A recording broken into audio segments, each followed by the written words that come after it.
ngàyនេះធ្វើម្ហូបគឺអត់មានអស់លុយច្រើនទេចំណាយតែ1000ឲ្យគត់ចាទិញមកអមយកមកបង់ផុតពីហ្នឹងគឺយើងសុទ្ធតែអាចរកបាននៅផ្ទះដោយខ្លួនឯងត្រីក៏រកបានខ្លួនឯងបន្លែហ្នឹងក៏យើងបេះនៅក្រោយផ្ទះដែរសម្លដែលនាងខ្ញុំកំពុងតែញ៉ាំហ្នឹងគឺគេហៅថាសម្លម្ជូរត្រួយស្នោត្រីអណ្ដែងនាងខ្ញុំជឿជាក់ថាបងប្អូនអ្នកគោកភាគច្រើនគឺគាត់ញ៉ាំតែផ្កាស្នោទេដោយសារតែនៅគោកនាងខ្ញុំឃើញគេលក់ផ្កាស្នោតែបើថាត្រួយស្នោគឺមិនដែលឃើញគេមានលក់ទេអញ្ចឹងផ្កាស្នោយើងអាចធ្វើជាលក់ទឹកគ្រឿងលក់ប្រហុកម៉ាំផ្អកឬក៏យើងយកទៅឆាស្លម្ជូរអីក៏បានដែរធ្វើជ្រក់រឹតតែឆ្ងាញ់ទៀតប៉ុន្តែមិនមែនយើងញ៉ាំបានតែផ្កាទេត្រួយវាក៏យើងអាចញ៉ាំបានដែរយើងអាចយកមកធ្វើជាសម្លកកូរសម្លម្ជូរធ្វើជាលក់បានដូចគ្នាបើថាយើងធ្វើជាលក់ហ្នឹងវាចាញ់ផ្កាវាឆ្ងាញ់ជាងតែបើសិនជាយើងយកមកស្លកកូរឬក៏ស្លម្ជូរឆ្ងាញ់ចឹងថ្ងៃនេះព្រលឹមឡើងចាបើកភ្នែកឡើងឃើញត្រីដែងប្រោះនៅក្នុងធុងហ្នឹងនៅប្រមាណក្បាលក៏នឹកឃើញថាចង់ញ៉ាំសម្លម្ជូរត្រួយស្នោ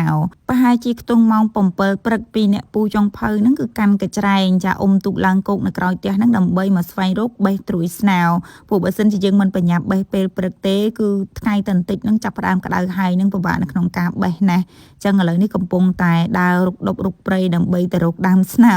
កាលពីមុនណាដើមស្នោគឺសម្បូរណាស់យើងចង់បេះនៅកន្លែងណាក៏បានដែរក្រោយផ្ទះនេះខ្ញុំក៏មានដូចគ្នាតែដល់ទៅពេលយើងធ្វើជាការម្ទេសចឹងទៅយើងក៏កាប់អាដើមស្នោអីហ្នឹងទាំងអស់ដើម្បីយកដីដាំម្ទេសចឹងទៅក្រោយផ្ទះនេះខ្ញុំលែងមានដើមស្នោទៀតហើយដែលយើងមកបេះនេះគឺយើងមកបេះនៅក្រោយផ្ទះគេសារតែដីនេះគឺគេអត់បានដាំម្ទេសដាំអីទេចឹងអាដើមស្នោនោះគឺវាដុះល្អមែនទែននេះបើសិនជាគេធ្វើម្ទេសគេដាំម្ទេសប្រហែលជាអត់មានត្រួយស្នោបេះទេហើយពេលមកដល់ហ្នឹងពូចុងភៅគាត់ស្លឹងរោគត្រួយស្នោមិនឃើញទេគាត់ថាឃើញសត្វដុបបន្លាស្អិតទាំងអស់នាងខ្ញុំថាមើលប៉ុណ្ណឹងមិនឃើញដែរនោះដើមត្រួយស្នោនៅកណ្ដាលបើសិនជាចង់បេះតើតំណំគ្នាដើររុកដុបបន្លាស្អិតហ្នឹងទៅ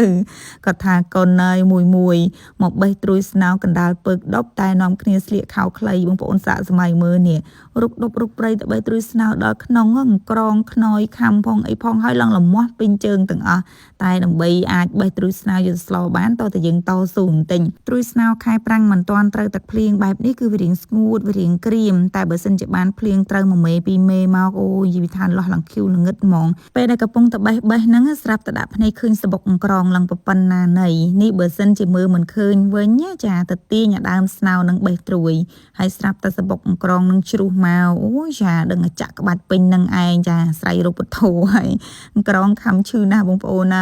ហើយពីអ្នកពូចុងភៅឡើងមកបេះត្រួយស្នោហ្នឹងគឺមិនទាន់លុបមុខទេគាត់តែចេញពីមុងមកភ្លាមហ្នឹងនឹកឃើញរឿងសម្លត្រួយស្នោនឹងឯងដំបូងឡើយគិតថាចង់សម្លកកូរញ៉ាំទេពេលដែលយើងឡើងមកបេះហ្នឹងយកទៅហ្នឹងថាសម្លកកូរញ៉ាំតែដល់ទៅពេលទៅដល់ផ្ទះរកទិញបន្លែសម្លកកូរហ្នឹងអត់គ្រប់ទេខ្វះនេះខ្វះនោះនឹកឃើញថាមិនបាច់តន់ធ្វើសម្លកកូរទេយើងស្លមកជូរត្រួយស្នោវិញ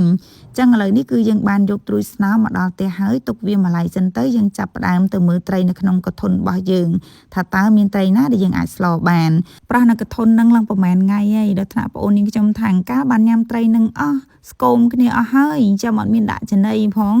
ញ៉ាំមកឆាប់អស់ទៅអាំងរកថ្មីមកទៀតហើយត្រីហ្នឹងគឺមានត្រីដែងនិងត្រីរ៉ស់ប៉ុន្តែសម្លម្ជូរបែបហ្នឹងគឺនាងខ្ញុំចូលចិត្តដាក់ត្រីដែងវាឆ្ងាញ់ជាងត្រីរ៉ស់ឥឡូវបងអូនប្រុសនាងខ្ញុំគេដួសយកមកក្បាលចេញមកហើយត្បូនគាត់ថាដាក់តែមួយក្បាលទេប្រហែលជា6 7ខាំដែរមួយក្បាលហ្នឹងតែកាញ់លោថាវាតិចពេកក៏ថែមអាតូចហ្នឹងមួយក្បាលទៀតបន្ទាប់ពីយើងតៃសាកវាហើយពូចុងភៅគាត់ជាអ្នកធ្វើយីថាដៃហ្នឹងចាអ្នកធ្វើហ្នឹងចាប់ទៅឡើងផាសហ្មងដៃហ្នឹងររួចប្រហែលដងហើយប៉ុន្តែសំណាងវាអត់លោតចូលទឹកណាចឹងពូចុងភៅគាត់ជាអ្នកធ្វើត្រីចំណែកនាងខ្ញុំនិងប្អូនប្រុសគឺជាអ្នកបូតត្រួយស្នោចាត្រួយស្នោនេះគឺងាយស្រួលក្នុងការបូតទេតែដោយសារតែវាច្រើនពេកគឺវាធ្វើការចំណាយពេលរៀងយូរដែរត្រួយស្នោនេះយើងអាចយកវាធ្វើជាលបាយនំបញ្ចុកបានដូចផ្កាស្នោអញ្ចឹងឬក៏ធ្វើជាលក់ទឹកគ្រឿងលក់ប្រហុកម៉ាំប៉ោអីក៏បានដែរបើសិនជាធ្វើជាលក់ទឹកគ្រឿងវិញគឺនេះខ្ញុំចូលចិត្តដាំទឹកស្រស់វាមួយភ្លុកពីរភ្លុកដូចស្ដៅដូចស្អំញ៉ាំទៅគឺឆ្ងាញ់មានរសជាតិរៀងល្វីងតិច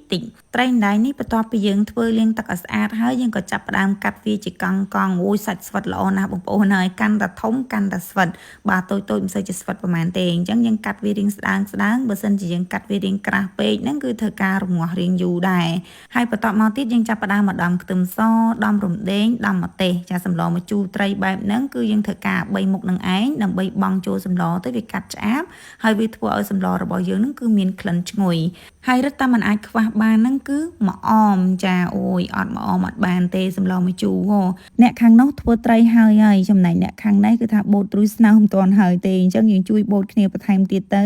បន្ទាប់ពីបូតហើយយើងក៏យកវាមកលាងជាមួយនឹងទឹក2 3ទឹកឲ្យវាជ្រះស្អាតព្រោះអីត្រួយស្នោខែប្រាំងនេះអត់ដូចខែវស្សាទេចាខែវស្សាយើងលាងតែជាមួយទឹកស្អាតមកទឹកអីហ្នឹងគឺអូខេហើយតែដល់ទៅពេលខែប្រាំងចេះមានដីមានអីហុយច្រើនអញ្ចឹងយើងធ្វើការលាង2 3ទឹកឥឡូវនេះយើងចាប់ផ្ដើមស្លជាដំបូងគឺយើងធ្វើការដាក់ដាំទឹកស្អាតមកល្មម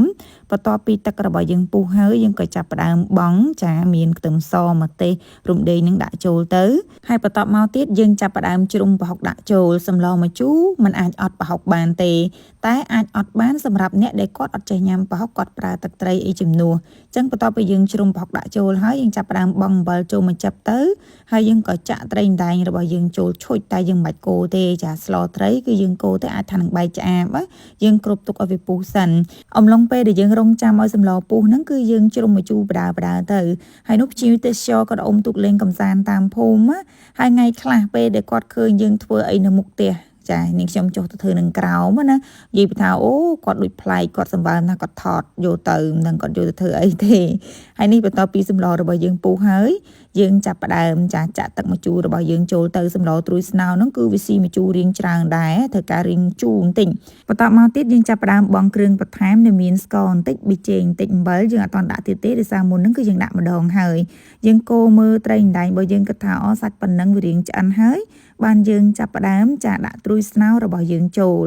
បន្ទាប់មកយើងក៏កូរច្បល់វាមកត្រឡប់ពីត្រឡប់ទៅយើងគ្របទុកវាមកពុះទៀតនេះបើសិនជាករណីស្លត្រីរ៉ស់វិញប៉ុណ្ណេះដឹងតែបាយសាច់ត្រីរ៉ស់ខ្ទេចហើយប៉ុន្តែត្រីដែងគឺអត់ទេតាន់ល្អណាស់មិនថាស្លអីក៏ដោយស្លត្រីដែងគឺនេះខ្ញុំអត់ព្រួយបារម្ភរឿងបាយសាច់ត្រីទេអ្នកនិយាយនឹងធ្វើដូចខ្លួនឯងជាអ្នកស្លអញ្ចឹងតាមពិតពូចុងភៅអ្នកស្លសោះហ្នឹងណាហើយនេះចុងក្រោយគេគឺយើងដាក់ម្អមចាម្ទេសបង់ចូលទៅនិយាយពីថាដាក់ម្អមភ្លាមក្លិនឡើងឈ្ងុយទ្រុបហ្មងបងប្អូនហើយសម្លបែបនេះគឺយើងត្រូវការញ៉ាំក្តៅបានឆ្ងាញ់ចឹងយើងមិនបង្អង់យូរទេប្រញាប់ដួសដាក់ចានមកអូយបាយថ្ងៃត្រង់និយាយពីថាឆ្ងាញ់អូយឆ្ងាញ់រៀងល្វីងតិចត្រួយស្នោហ្នឹងហើយអ្វីដែលចោលមិនបានហ្នឹងគឺទឹកត្រីញិចម្ទេសហឹលដាក់ទៅគឺកាន់តែមានជាតិត្រីម្ទេស